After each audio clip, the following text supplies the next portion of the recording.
Hello दोस्तों, इस video के माध्यम से मैं आप लोगों के सामने लेकर आया हूं जीके, रीजनिंग एवं मैथ से संबंधित टॉप 25 क्वेश्चंस जो रेलवे, एसएससी एवं बीएसएससी के सभी तरह के एग्ज़ामों के लिए बहुत ही इम्पोर्टेंट है।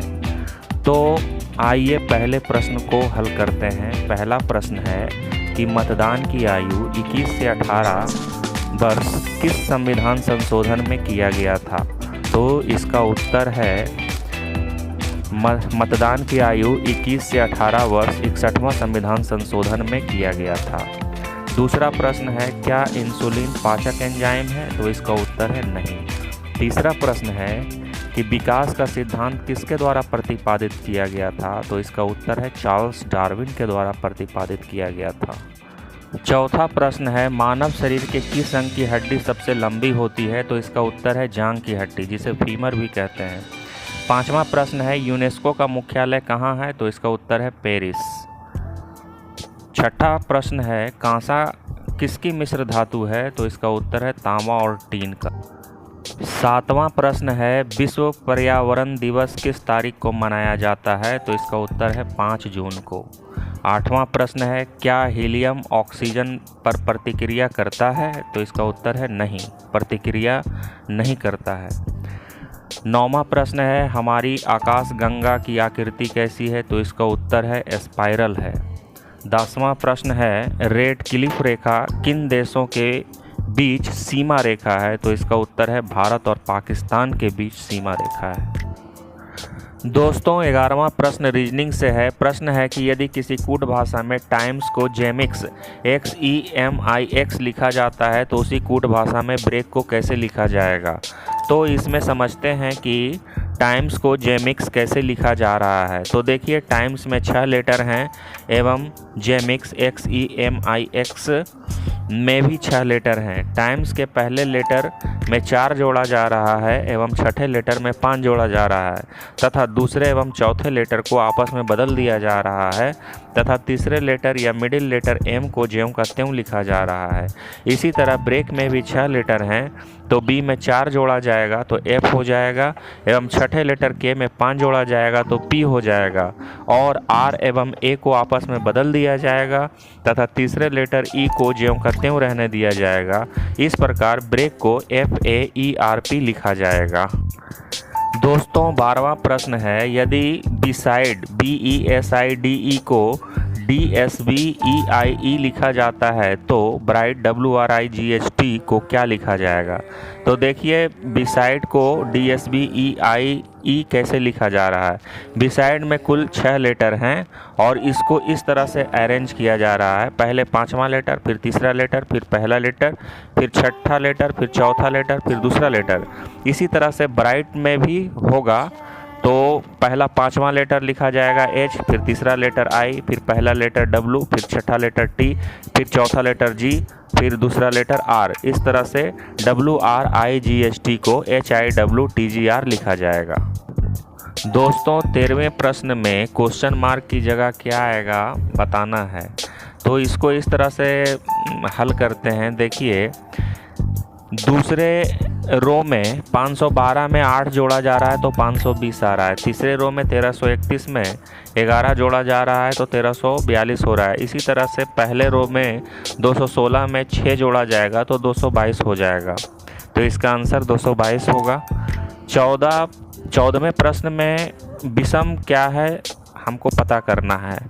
तो देखिए, सभी ऑप्शंस को देखने से ये पता चल रहा है कि ऑप्शन बी में जो 84 और 42 है तो 84 42 से पूरा 2 बार में कट रहा है और सभी ऑप्शन में ऐसा नहीं है, कोई किसी से कट नहीं रहा है पूरा। तो इसलिए इसका आंसर ऑप्शन बी हो जाएगा।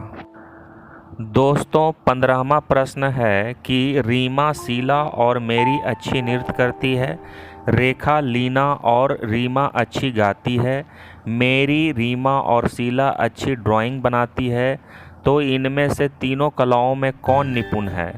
तो इसको 3 कलाओं में बांटते हैं सभी को, नृत्य, गाना और ड्राइंग में। तो नृत्य में कौन कौन निपुण है? रीमा, शीला और मेरी। गाना में कौन कौन निपुण है? रेखा, लीना और रीमा। ड्राइंग में कौन कौन निपुण है? मेरी, रीमा और शीला। इस प्रकार हम देख रहे हैं कि रीमा जो है तीनों कलाओं में निपुण है, तीनों में इसका नाम है, इसलिए इसका आंसर रीमा होगा। दोस्तों 16वें प्रश्न में हमें पता करना है कि जो सीरीज है 4, 64, 8 का, इसी तरह से कौन सा सीरीज ऑप्शन में बन रहा है। तो ऑप्शन को देखने से डी जो ऑप्शन है ये मिल रहा है। जैसे देखिए जो प्रश्न है 4, 64, 8 का, 4 का क्यूब हो रहा है और 64 का अंडर रूट हो रहा है। इसी तरह से 16, 4096 और 64 जो है 16 का क्यूब करेंगे तो 4096 और 4096 को अंडर रूट करेंगे तो 64। तो 16, 40, 96, 64 का जो सीरीज है वो जो प्रश्न में सीरीज दिया हुआ है उससे मेल खा रहा है। तो इसका आंसर ऑप्शन डी होगा। दोस्तों 17वां प्रश्न है कि उसे चुनिए जो अन्य से भिन्न है। तो इसमें हम देख रहे हैं कि 729 का वर्गमूल 27, 784 का वर्गमूल 28, 841 का वर्गमूल 29, 900 का वर्गमूल 30, जो कि एक पूर्ण संख्या है। लेकिन 1094 का वर्गमूल जो है वो दशमलव में आ जाएगा, 33.076, जो कि एक पूर्ण संख्या नहीं है। तो इसका आंसर यही 1094 हो जाएगा, जो कि अन्य से भिन्न है। दोस्तों 18वें प्रश्न में क्वेश्चन मार्क की जगह क्या आएगा बताना है। तो देखिए जिस तरह से पहले सेट और दूसरे सेट को अरेंज किया गया है उसी तरह से तीसरे सेट को भी अरेंज किया जाएगा। तो पहले सेट को किस तरह से अरेंज किया गया है देखते हैं। 32 और 28 को जोड़ के 28/2 से गुना किया गया है तो 840 आया है। इसी तरह से दूसरे सेट में भी इसी तरह से किया गया, 28 और 24 को जोड़ के और 24/2 से गुना किया गया तो 624 आया। इसी तरह से तीसरे सेट को अरेंज किया जाएगा, 14 और 20 को जोड़ के और 20/2 से गुना किया जाएगा तो 340 आएगा। तो इसका आंसर 340 हो जाएगा। दोस्तों 19वां प्रश्न है कि 3 संख्याओं का योगफल 116 है, दूसरी संख्या का तीसरी संख्या से अनुपात 9/16 का है तथा पहली संख्या का तीसरी संख्या से अनुपात 1/4 का है, तो दूसरी संख्या क्या है। तो मान लेते हैं कि 3 संख्याएं ए बी सी हैं, तो a + b + c = 116 हो जाएगा। इसको समीकरण 1 मान लेंगे। अब प्रश्न कह रहा है कि दूसरी संख्या का तीसरी संख्या से अनुपात 9/16 का है, तो b/c = 9/16 हो जाएगा। इसे समीकरण 2 मान लेंगे। फिर कह रहा है कि पहली संख्या का तीसरी संख्या से अनुपात 1/4 का है, तो a/c = 1/4 होगा। इसको समीकरण 3 मान लेंगे। तो दूसरा समीकरण को हल करेंगे तो c = 16 b/9 आ जाएगा। और तीसरे समीकरण को हल करेंगे, क्रॉस मल्टीप्लिकेशन करेंगे तो a = c/4 आ जाएगा। c का मान हम निकाल चुके हैं 16 b/9, इसको पुट करेंगे तो a = 16 b/36 आ जाएगा। अब देखिए a और c का मान जो है अब हम समीकरण 1 में रखते हैं, तो a का मान हम निकाले 16 b/36, b जैसे है जैसे रहेगा, और c का मान हम निकाले 16 b/9। इसको हल करेंगे तो हमें b का मान निकल जाएगा 36। तो इसका आंसर 36 होगा, दूसरी संख्या 36 हो जाएगी। दोस्तों 20वां प्रश्न है कि 20 मापों के एक संग्रह का औसत 56 सेंटीमीटर ज्ञात किया गया, किंतु बाद में पता चला कि एक माप लिखने में गलती हो गई है, जो कि 61 सेंटीमीटर के स्थान पर 64 सेंटीमीटर लिख दी गई है। सही औसत क्या होगा। तो इसको इस प्रकार से बनाते हैं। माना कि संग्रह का कुल माप 1 सेंटीमीटर है, तो x = 56 × 20 = 1120 सेंटीमीटर हो जाएगा। अब प्रश्न कह रहा है कि 3 सेंटीमीटर ज़्यादा ऐड हो गया है। लिखना था 61 सेंटीमीटर एक माप का मान, लेकिन लिखा गया है 64 सेंटीमीटर, यानी कि 3 सेंटीमीटर ज़्यादा ऐड हो गया है 1120 में। तो सही माप क्या है, सही मापों का संग्रह क्या है। 1120 - 3 = 1117। अब सही औसत जो है 1117/20 = 55.85 सेंटीमीटर होगा। तो इसका आंसर 55.85 सेंटीमीटर हो जाएगा। दोस्तों 21वां प्रश्न है कि 12 पार्सलों का औसत भार 1.8 केजी है। एक नए पार्सल को सम्मिलित करने से औसत भार में 50 ग्राम की कमी हो जाती है, तो नए पार्सल का भार कितना है। तो मान लेते हैं कि 12 पार्सलों का कुल भार x केजी है, तो प्रश्न के अनुसार x बटा 12 बराबर 1.8 केजी। कैलकुलेशन करेंगे तो x बराबर 21.6 केजी आ जाएगा। अब है एक नए पार्सल को सम्मिलित किया जाता है, तो अब भार जो है बदल जा रहा है। तो अब मान लेते हैं कि अब 13 पार्सलों का कुल भार 22 केजी हो गया, तो प्रश्न के अनुसार हो जाएगा 22 बटा 13 बराबर औसत भार में 50 ग्राम की कमी हो रही। तो औसत भार 1.8 केजी था, इसमें 50 ग्राम की कमी हो रही है, तो 50 बटा 1000 कर देते हैं, क्योंकि 50 ग्राम में है, इसको केजी में बदलने के लिए 1000 से भागा देना पड़ेगा। तो 22 बटा 13 बराबर 1.75 केजी आ जाएगा। तो 22 बराबर जो है वो 1.75 गुने 13 बराबर 22.75 केजी आएगा, यानी कि 13 पार्सलों का भार जो है कुल भार 22.75 केजी हो जाएगा। अब तो नए पार्सल का भार निकल जाएगा 22 माइनस एक्स बराबर 22.75 माइनस 21.6 बराबर 1.15 केजी। 22वां प्रश्न है कि एक कक्षा के 20 लड़कों की औसत आयु 12 वर्ष है। 5 नए लड़कों को कक्षा में दाखिला दिया जाता है जिनकी औसत आयु 7 वर्ष है, तो अब कक्षा के लड़कों की औसत आयु हो जाएगी। तो देखिए 20 लड़कों की कुल आयु बराबर हो जाएगा 20 गुने 12, क्योंकि औसत आयु जो है 12 है और कुल लड़कों की संख्या 20 है, तो 20 लड़कों की कुल आयु हो जाएगी 20 गुने 12 बराबर 240 वर्ष। अब है 5 नए लड़के इसमें ऐड हो रहे हैं जिनकी औसत आयु है 7 वर्ष, तो 7 गुने 5 बराबर 35 वर्ष, यानी 5 नए लड़कों की कुल आयु 35 वर्ष हो जाएगी। तो अब कुल लड़कों की संख्या कितनी हो जाएगी। पहले 20 लड़के थे, अब 5 नए लड़के आ गए, कुल 25 लड़के हो गए।